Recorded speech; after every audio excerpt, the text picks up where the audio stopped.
bino makasi penza parce que moninga malamu za oyo bamona kana tango mawa bino boye komona na tango mawa. En tout cas, je suis fier de vous.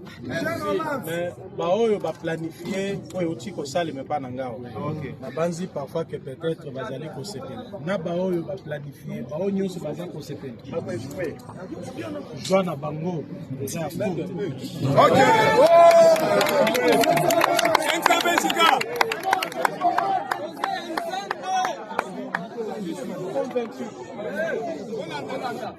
Je suis convaincu, oui, très convaincu que Essengona Bango est à Moukousé. Amen. Ok. Donc, Nandenge Bosengingai, sincèrement, Boti Kangana Noumata Mouké, n'a réfléchi, n'a pas répondu.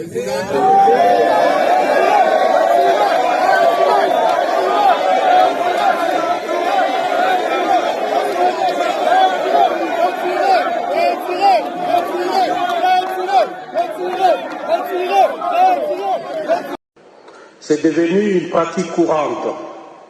Il ne se passe pas un jour sans qu'un cortège officiel ou un responsable contrevienne au code de la route, soit en stationnant de manière sauvage, soit en prenant le plus souvent le sens contraire de la circulation routière. Toutes ces violations se passent au vu et au su des populations vis-à-vis desquelles les autorités ont un devoir d'exemple. C'est un mépris total de nos lois qui ne favorise pas une certaine harmonie dans la vie en société. On ne peut pas non plus, sous quelque prétexte que ce soit, se dérober derrière des fonctions officielles pour se méconduire sur la voie publique. Généralement, la population est choquée de constater que les responsables censés assurer la meilleure exécution de nos lois et codes surfilent eux-mêmes sans gêne ni respect. Cette situation qui devient une norme chez nous devrait pourtant nous interpeller tous, responsables d'État comme population, car elle véhicule une image très négative de notre pays.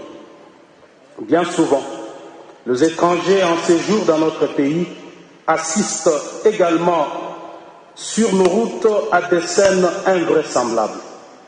Il est généralement admis que les embouteillages sauvages que nous connaissons à Kinshasa sont essentiellement causés par la mauvaise conduite des automobilistes qui manquent de courtoisie et de tempérance.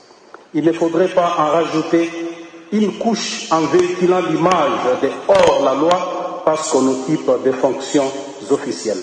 Nous avons un devoir d'exemple vis-à-vis de notre peuple. Je me félicite de rappeler ici que lors du Conseil des ministres du 8 octobre dernier, le président de la République est revenu sur cette problématique et a donné des instructions très claires à ce sujet pour y mettre fin. Je ne doute pas un seul instant que le gouvernement de la République ait pris toutes les dispositions idoines quant à ces.